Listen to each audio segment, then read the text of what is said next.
Avec Robert Estival, en 2004, nous nous sommes promenés dans le quartier latin, dans le saint ghetto des Prés de Pomerans, à la recherche des lieux où ont habité Izou, Pomerans et les autres. Attends, il faut que je réfléchisse.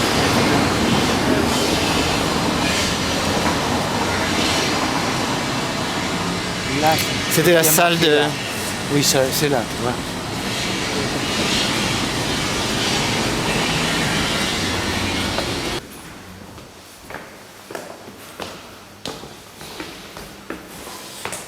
Donc ça, c'est la fameuse réunion de 58, et j'ai toute une série de documents là-dessus. À gauche, il y avait une estrade. Mais ça s'appelait comment? Salle de... C'était, à l'époque, je crois que ça s'appelait salle de journalisme.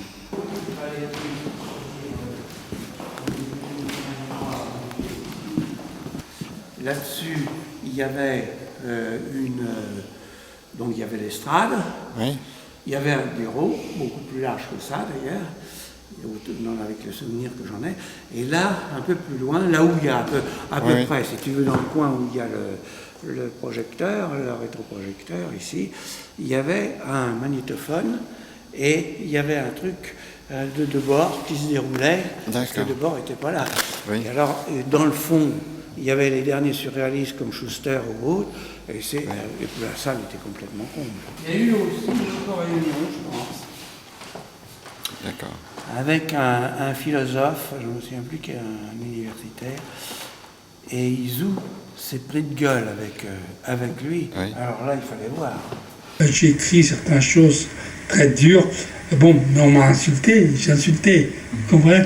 Alors bon, c'est le droit de la polémique pour chercher la vérité, mais j'espère que les choses vont changer dans le sens où ces professeurs, ces partisans de Suleiman Lemnès vont imposer des valeurs dans les écoles et vont les changer, vont faire de mes apports, des apports classiques. Donc j'arrivais comme ça avec Izou, et de l'autre côté arrivent Debord et deux Algériens. Kayati? Peut-être, je ne peux pas te dire. Et alors, en passant à cette hauteur-là, Debord dit « C'est fou ce qu'on me rencontre comme con aujourd'hui ». Alors, j'ai pas besoin de te dire que Izou a fait face. Debord m'a cerné là, comme je n'avais pas l'intention, c'était la fin de mes relations avec Izou. L'autre a commencé à lui faire sur la gueule, et Izou, qui est quand même physiquement courageux, et qui voit mal, hein, il a retiré ses lunettes, a foutu ses lunettes dans sa poche, et il a commencé à taper. Mais comme il ne voyait pas où il tapait, il en a reçu plein la gueule. Alors après, il s'est emparé d'une chaise, et ils ont commencé à se bagarrer. Et alors, il y avait le gérant, qui n'était pas là, qui est sorti rapidement d'ici. Et puis après, Izou s'est barré pour aller faire une déclaration à la police. Debord, qui est venu lorsque j'avais fait le film Retraité de Bar Éternité, des bâtiments à Cannes. En réalité, Debord, je l'ai connu, il tenait beaucoup à moi. Il me disait, bon, s'il me dit de sauter par la fenêtre, je saute. Bon, mais naturellement, je dis non. Moi, je suis pour la société paradisiaque, je ne suis pas pour dada, destruction, suicide, etc., etc. Et puis bon, on s'était amis, il m'a quitté avec le mot de, comment il s'appelle, de Gilles de l'Isle-Adam, on se souviendra de cette planète, tout ça. Mais en réalité, il ne connaissait pas l'économie politique, il ne connaissait pas la technique, il ne connaissait pas la science, il avait entendu ce qui lui est dans la tête, c'est le terme de révolution, c'est le terme de révolution. Alors il crée le terme de société de spectacle. Mais moi, je lui ai dit dès le départ, mais la société de spectacle a toujours existé. Vous savez, quand les Romains faisaient panem circenses, après le mot de Juvénal, c'était panem circenses, c'était la plèbe, un culte. On le donne toujours panem circenses, il y a toujours le spectacle. Mais derrière le spectacle, il y a tout de même Virgile, il y a tout de même Horace, il y a tout de même Ovide, il y a des créateurs. Est-ce qu'il joue en arrivant à Paris, s'est installé directement rue Gilles-Cœur? Aucune idée. Mais c'est sûr qu'il vivait en 40. C'est sûr qu'il vivait là, dans une chambre. Mais pauvre, tu ne peux pas t'imaginer. Mais ce qui est sûr, c'est que j'ai regardé encore les dates des livres à Paris, à Noyères. Les deux premiers livres qu'il publiait en France, à savoir l'introduction à une nouvelle poésie et l'agrégation d'un nom d'un Messie, c'est 47. Ouais. La même année 47. Donc c'est sûr qu'il avait les trucs avant. Alors justement, c'est une question que je voulais vous poser. Le livre Introduction à une nouvelle poésie et une nouvelle musique, qui paraît chez Gallimard en 47, oui. Il a été rédigé en Roumanie ou en France? En Roumanie. En Roumanie. C'est-à-dire que moi, à ce moment-là, je pensais que la quintessence, c'est la quintessence poétique, parce qu'en ce moment, on est dans une période de confusion. Il est possible qu'entre 48 et 50, entre fin 48 et 50, donc en gros sur un peu plus d'un an, si tu veux, il se soit déplacé de cet hôtel de Lys sur l'autre hôtel.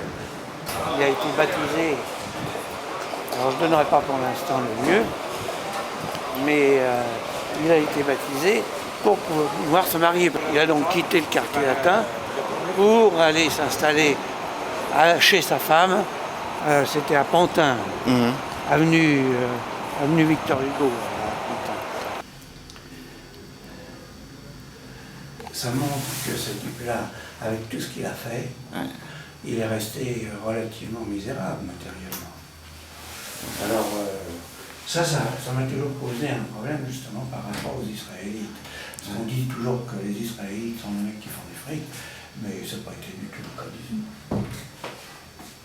La question financière, c'est très bien.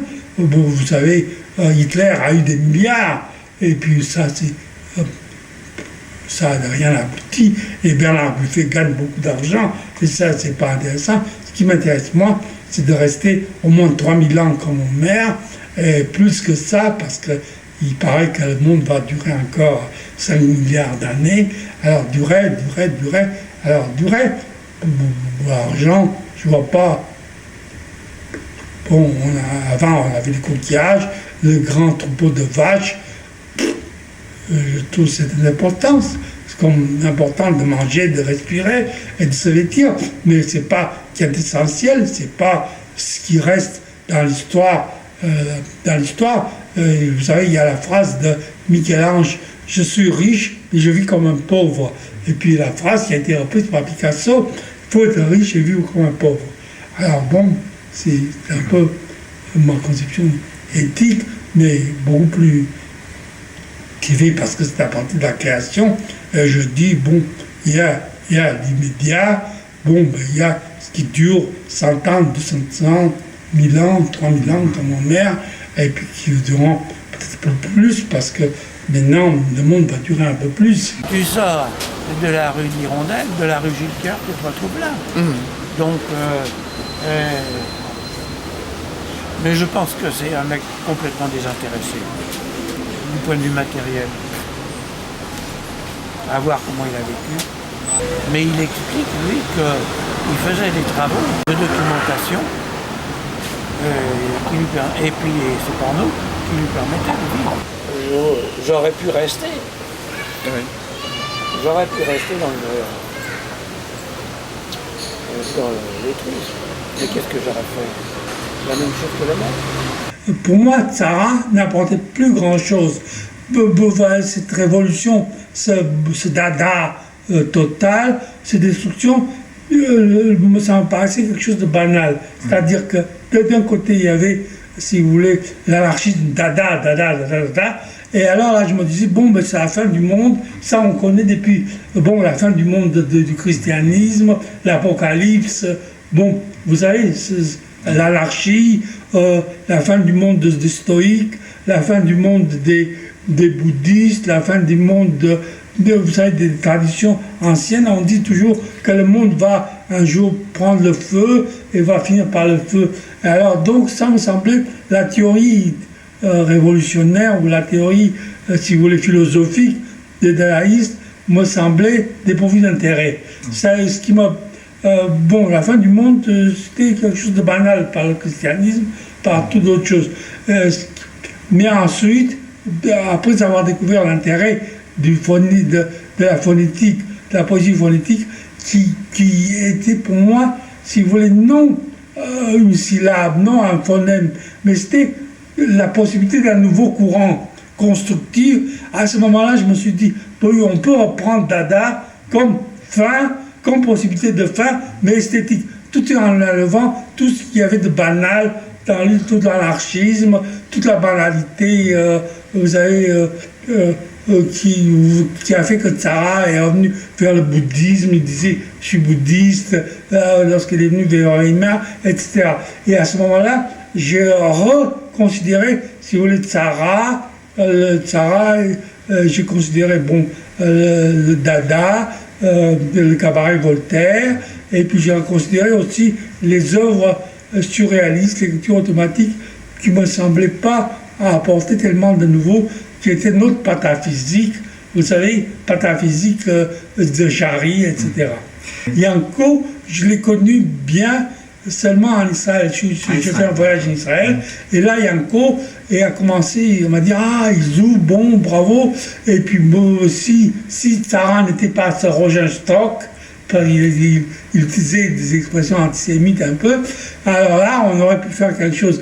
Mais ensuite, il cachait un peu son recul, parce que quand il est venu de Zurich, de Zurich, de Suisse en Roumanie, il a commencé à faire cubisme, d'autres romains, vignages, je sais pas quoi, et bon, le côté Tzara explosif ne l'a pas intéressé. Simplement, il a vu que Dada reprenait un grand succès ici, et il voyait que tout ça aboutissait à Dada, alors il a appris, oui, moi, dadaïsme, moi, etc., mais c'était une réinterprétation, il me semble, postérieure, sans, si vous voulez, sans avoir fait une action si durable à ce moment-là.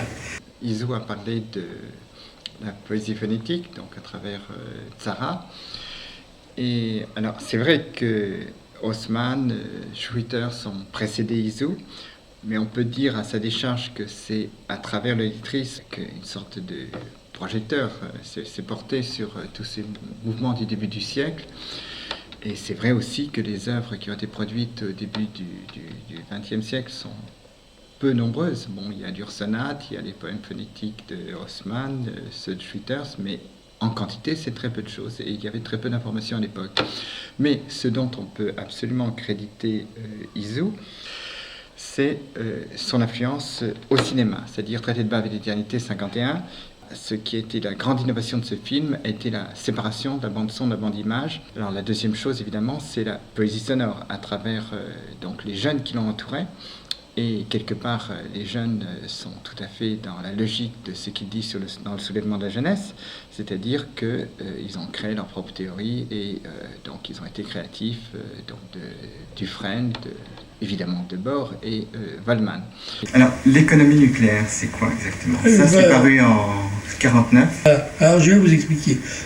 Pour moi, depuis la Roumanie, depuis 1944, je me dis, mais le prolétariat, j'étais pour le prolétariat, j'étais sioniste, j'étais pour le prolétariat, mouvement de gauche, mais le prolétariat, vous savez, il y a eu le syndicat allemand qui était le vrai prolétariat. Je me dis, le prolétariat, tout de même, il a été détruit par Hitler très vite. Au nom de quoi? Alors, je me suis dit, mais il y a une autre force là, ici. Et alors j'ai réfléchi, et à ce moment-là, j'ai créé l'économie nucléaire. C'est-à-dire, qu'est-ce qui s'est passé? Je me disais, non, la force qui avance, qui crée tout le temps, c'est la jeunesse. C'est pas le prolétariat. Alors je me suis dit, mais non, il y a tout le temps une évolution, parce que moi j'étais toujours pour l'évolution de la création, et donc il y a toujours une évolution. L'évolution, c'est fait donc sans le prolétariat. Il y a une autre force qui résiste à l'évolution. Et à ce moment-là, je me suis dit au départ, c'est la jeunesse. La jeunesse, c'est pas le prolétariat. Mais je me suis dit, bon, mais si la jeunesse, pour qu'elle s'impose, il faudrait des dizaines d'années pour détruire cette théorie qui est la théorie libéraliste, la théorie marxiste. Et à ce moment-là, bon, je suis venu en France, puis vous savez, avec un sac, bon, on m'a volé les bagages à Milan, mais donc le lettrisme, et ensuite en me disant dès le départ, bon, mais ce qui est important, c'est la politique, c'est l'école de la question sociale, c'est là que je m'occupais.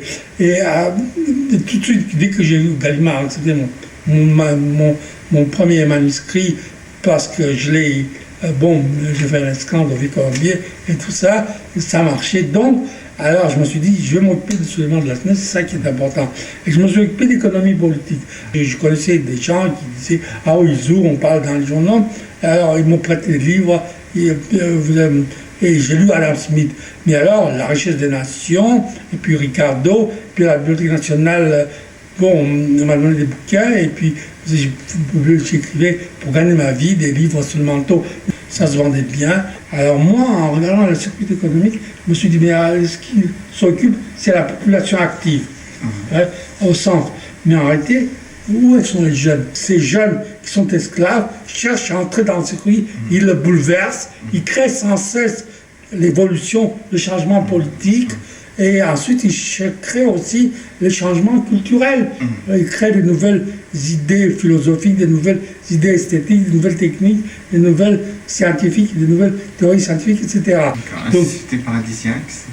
La société paradisiaque, c'est de l'infini. Les gens s'ennuient, ne savent pas quel est le but qu'on a. Alors je dis, bon, mais le but, c'est le bonheur. Donc la société paradisiaque, c'est d'être heureux, créer, peut-être que moi, ça vise un peu la lecture.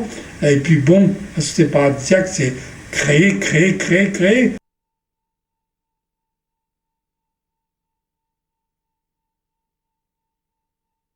Au fond, ce qu'il faudrait faire pour rendre hommage à Izou, c'est d'essayer de comprendre ce qu'a été sa place dans le monde artistique, culturel, intellectuel, ces 50 dernières années. Et dès lors que l'on se pose cette question, je crois qu'il y a deux mots qui viennent. Le premier, c'est le mot original, et le second, c'est le mot capital.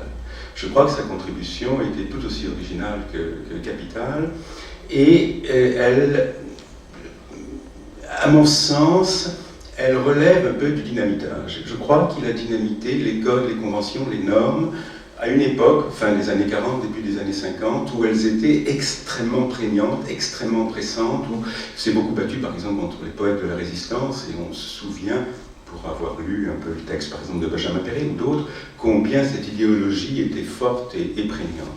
Et on voit ça lorsque l'on regarde les œuvres qu'il a réalisées à cette époque-là. Tout à l'heure dans le film, il parlait du traité de Bab et d'éternité, que j'ai revu il n'y a pas très longtemps. Et en voyant ce film, qui est par certains côtés extrêmement vieilli, il y a des tas de choses dedans qui paraissent, quand on les voit, on se dit vraiment ça date des années 50. Et en même temps, quand on le voit et qu'on pense à ce qu'a par exemple fait quelqu'un comme Jean-Luc Godard, on se dit Jean-Luc Godard est un fils d'Izou. Izou a dynamité ses codes, ses conventions. Il a ouvert des portes, des fenêtres, il a créé la liberté, et c'est dans cette liberté-là qu'ensuite quelqu'un comme Godard a pu créer son œuvre. Cette liberté, dans le traité de Bab et d'éternité, ça se lie par exemple à la manière dont il sait rendre la bande-son autonome et forte et puissante, dont il montre que l'on peut se libérer de la vraisemblance, dont il montre qu'on peut se libérer des codes professionnels, qu'on peut faire quelque chose sans respecter les règles professionnelles, dont on peut salir, tacher, abîmer l'image, dont on peut également intégrer et importer dans le monde cinématographique les innovations de la littérature. Je pense par exemple au tout début de ce film dans lequel on est dans le monologue intérieur à la Joyce.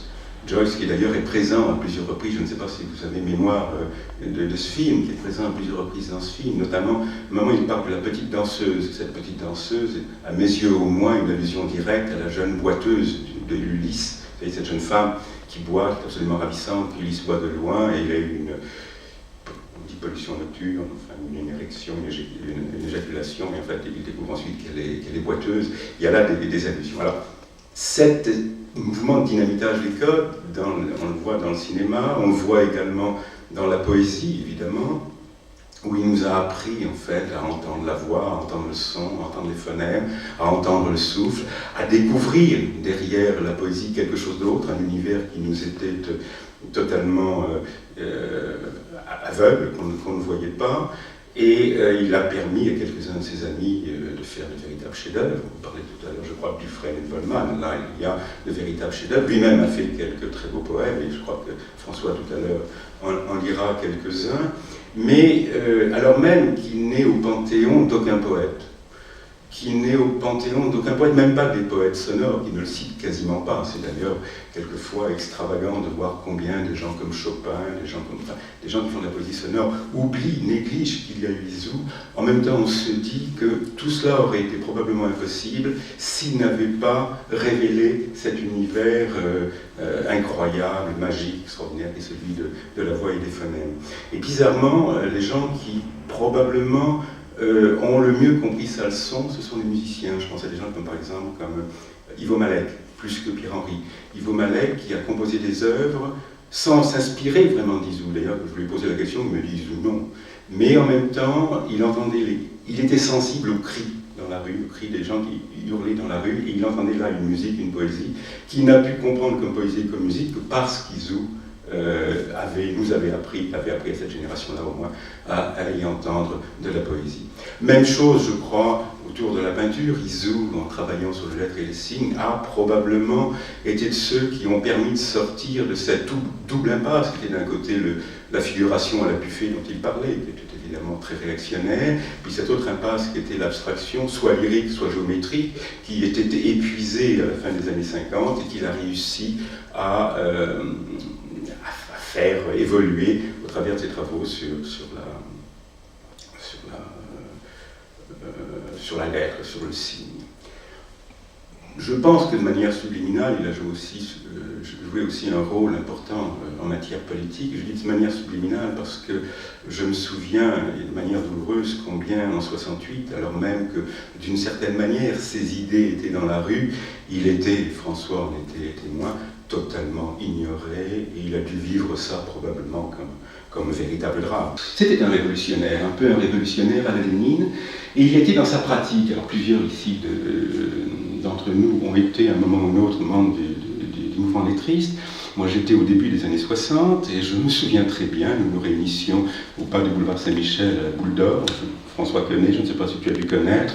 Et puis ensuite, Roberto Altman nous a tiré, Roberto Altman finançait un petit peu toutes ces choses-là, après Le Maître, avant Sabatier, et donc nous a tiré du côté de l'avenue Carnot, dans le 17e arrondissement.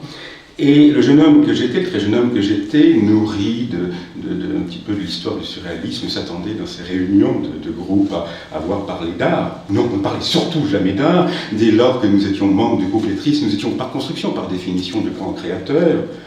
Bon, je ne sais pas si c'était le cas, je ne crois pas que c'était le cas, mais enfin bon, nous étions par construction. Du coup, on parlait de Tract, de René Haut, on parlait comme dans les groupes politiques. À l'époque, je fréquentais, on faisait de la politique.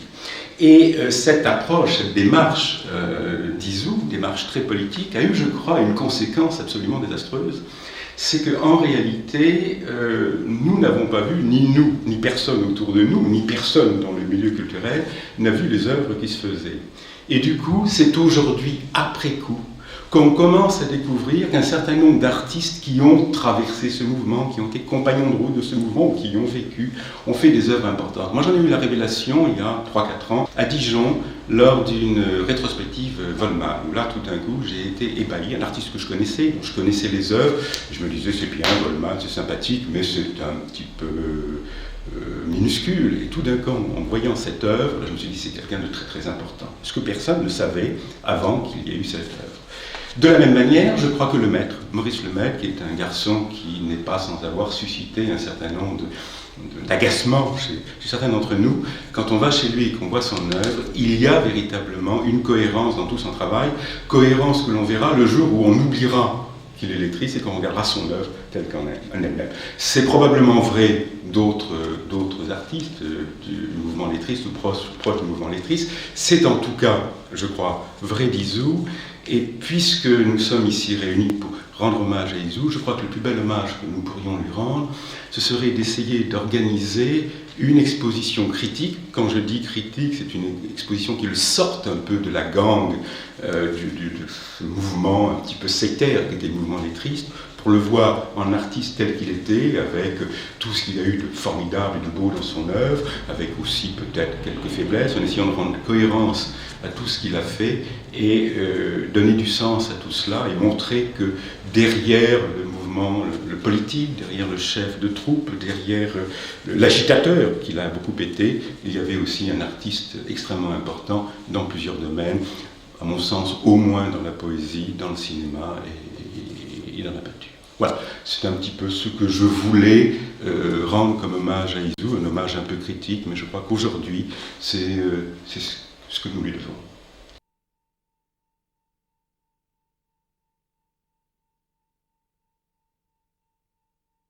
Diane, télécum tierge naï, année des Diane qui a ou, teloan se voit virou, sililoan sans le en laï. Nous, avigon ni vaille, on les oa teta de la houppe, yous des sayan sastue si youp, les slow, lolo et diaï. Une briguello de l'eau d'engage, dan, ten, d'y engage, dehors l'air à l'idéali, d'alitude et d'étoile, aïn apportibi défali, les blanches goales dehors le yoal. Alors il y a une œuvre qui s'appelle Opus symphonistique numéro 1. Je ne vais peut-être pas tout lire en entier, mais un peu pour vous expliquer ce que c'est, qui est de 1959 et qui est paru dans les œuvres symphonistiques en 1967. Pensez à un texte quelconque connu et le réciter de mémoire, sans émettre de son, en bougeant les lèvres et la langue, et même en gesticulant sans faire entendre le moindre bruit, dans le plus complet silence. On peut aussi improviser un discours, ou imaginer les réponses faites au cours d'un entretien avec un camarade, dont les phrases rimées ou non seront énoncées selon un débit plus ou moins rapide, privé cependant de l'usage de la parole. L'auteur ou l'interprète commencera à s'exprimer calmement, doucement, en laissant flotter sur les lèvres un sourire qui accentuera l'intention bénéfique et aimable de son accomplissement, c'est-à-dire se prolongeant pendant 1 ou 2 minutes. Soudain, le propos aphonistique éclatera d'une manière furieuse, enragée. La mimique buccale deviendra précipitée et agressive, tandis que l'attitude faciale qui souligne l'interprétation intrinsèque s'adaptera à ce tempo neuf, en laissant apparaître tous les signes de la colère et de la menace. Les yeux écarquillés, les sourcils froncés, le front ridé, tous ces éléments renforceront l'impression tumultueuse, contradictoire par rapport à la partie première, lente de l'œuvre. Puis les tressaillements énervés se calmeront progressivement pour faire place au discours intérieur, qui revient comme un leitmotiv. Le début est ordinaire, tel qu'il se présente dans quelques comptes rendus objectifs, d'effets indifférents, à peine accentués, par quelques rares nuances d'ironie ou de dédain. Soudain, les mouvements paisibles sont suivis de grandes manifestations de joie. Les lèvres, qui se détendent pour s'esclaffer naturellement sans émettre le moindre bruit, les mâchoires s'agitent comme pour rire, les joues à leur tour se dilatent remplies d'une opulente gaieté. À la rigueur, le corps entier participe à cette section aphonistique. Il s'élève et retombe plusieurs fois, en sursaut comme s'il ne pouvait plus résister aux sentiments qui se sont emparés de lui, tandis que le bras et les mains frappent contre les hanches emportés de vagues d'hilarité irrésistibles. De temps en temps, le doigt montre quelqu'un ou quelque chose dans la salle, comme pour justifier d'une façon anecdotique cette joie de vivre, cette joie vive, comme pour en indiquer la raison. Aussi brusquement que les autres passages de cette œuvre s'accomplissent, sans transition, la traversée de la partie comique à la partie supérieure, grave. Le débit redevient calme, presque flegmatique, et continue à s'exprimer ainsi, en silence pendant plusieurs minutes. Cette section s'achève par une dernière grimace et par un dernier geste de mépris. Ce sonnet infinitésimal numéro 3, et là je suis obligé de le montrer à la caméra.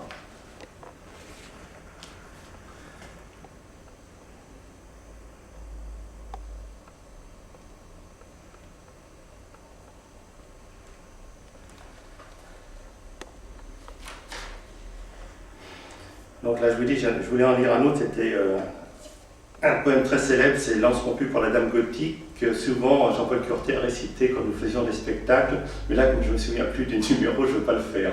Et je crois que je vais m'arrêter ici. Merci.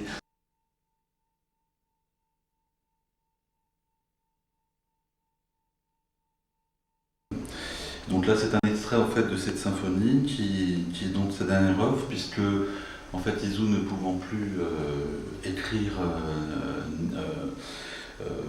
ni parler, en fait, je lui ai proposé de faire un dernier travail uniquement avec les moyens qui lui restaient, c'est-à-dire de respiration, de souffle. En fait, ce qui, à mon avis, prenait un sens particulier pour tous ceux qui connaissent vraiment le lettrisme, c'est-à-dire d'une part, en fait, il me semblait conforme à la volonté création jusqu'au boutiste extrême d'Izu, c'est-à-dire vraiment créer jusqu'au dernier jour.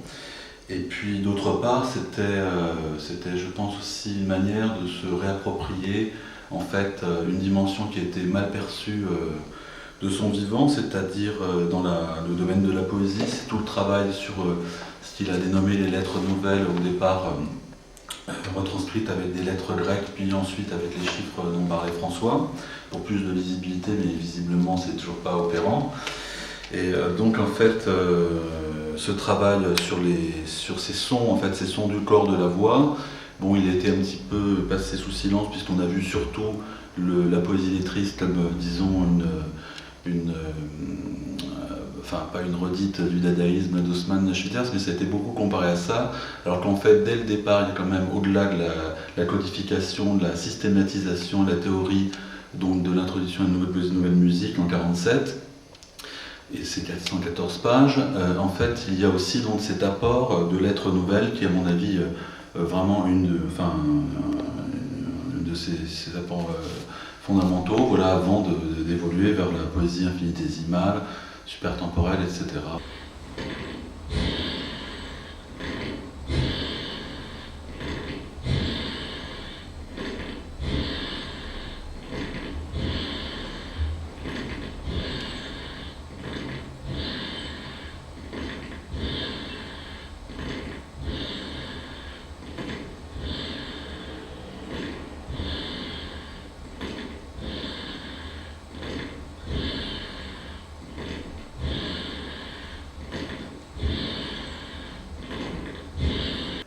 L'acceptation du projet s'est faite par la fermeture des paupières, où il m'a dit qu'il était d'accord pour le faire. Je lui ai demandé donc par 3 fois pour être certain que c'était bien sa volonté. On n'a pas pu du tout discuter de cette symphonie, qui n'aura pas de titre comme les autres. Ce sera simplement Symphonie 5.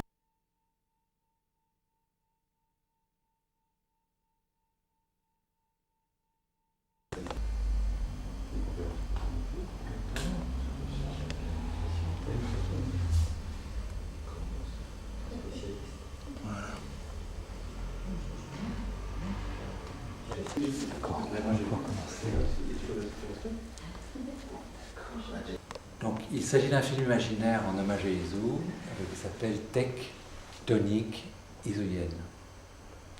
Donc, il s'agit de montrer de manière imaginaire, de donner un hommage à 11 continents de la création izuienne, tour à tour, la poésie lettriste, le roman métagraphique, la peinture hypergraphique, le cinéma discrépant, le théâtre implique, l'art infinitésimal. Ensuite, donc, il y aura l'érotologie mathématique, l'économie nucléaire, la psychocladologie et la créatique pour finir.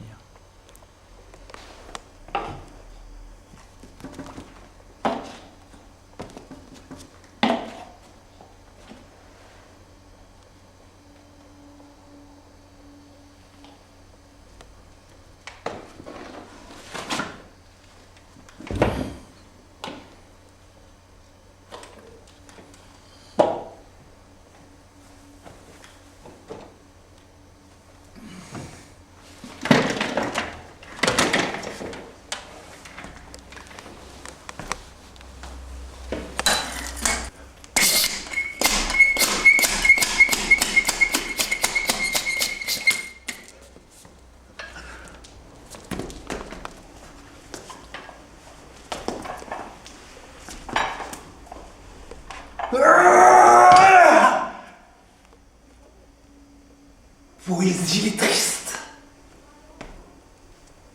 La poésie est triste.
Le roman mythographique.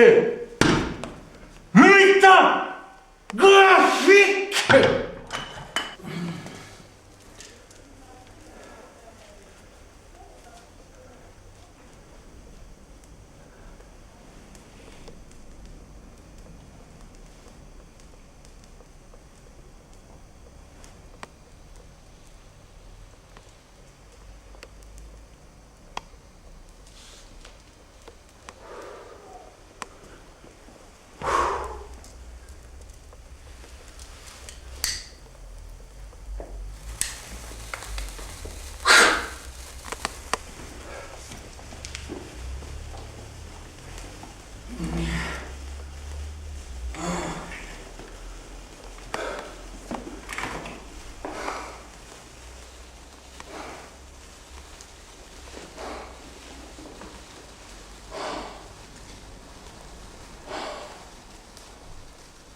La peinture hypergraphique.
cinéma discrépant.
La danse. La danse. La danse. La danse. Ciselante.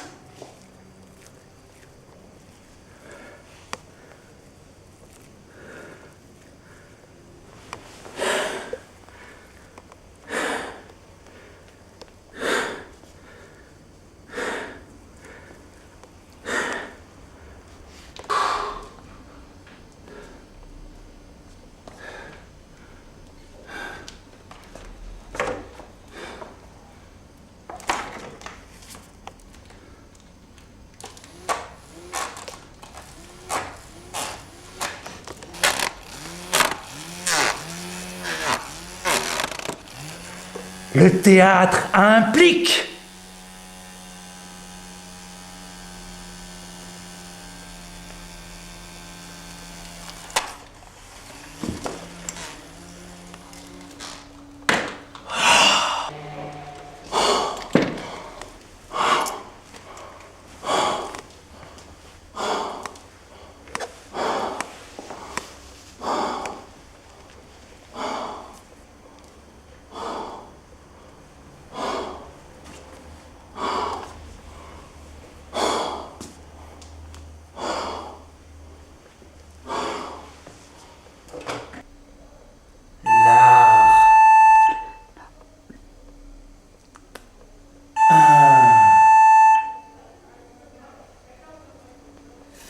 Fille.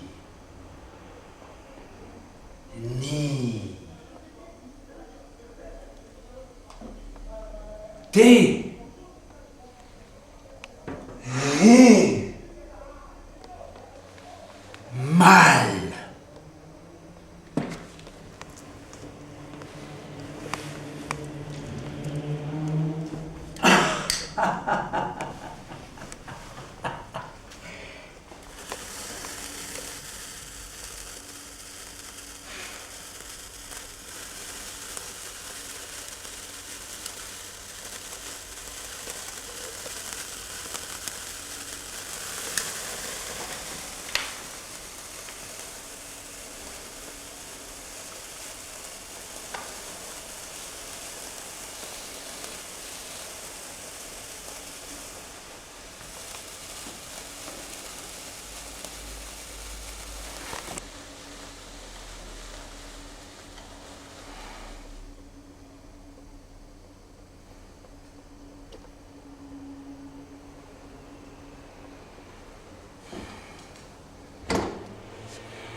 l'économie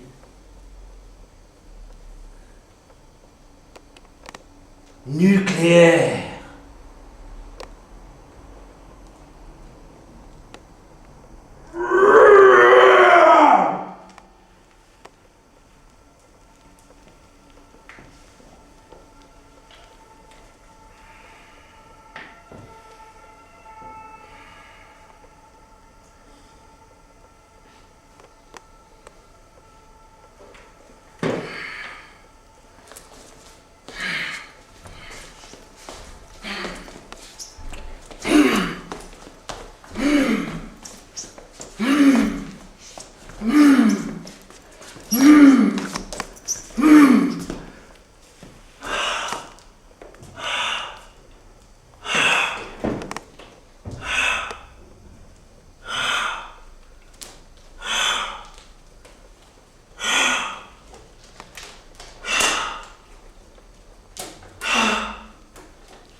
L'amour, le bonheur, la psycho, l'analogie.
L'érontologie.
Critique.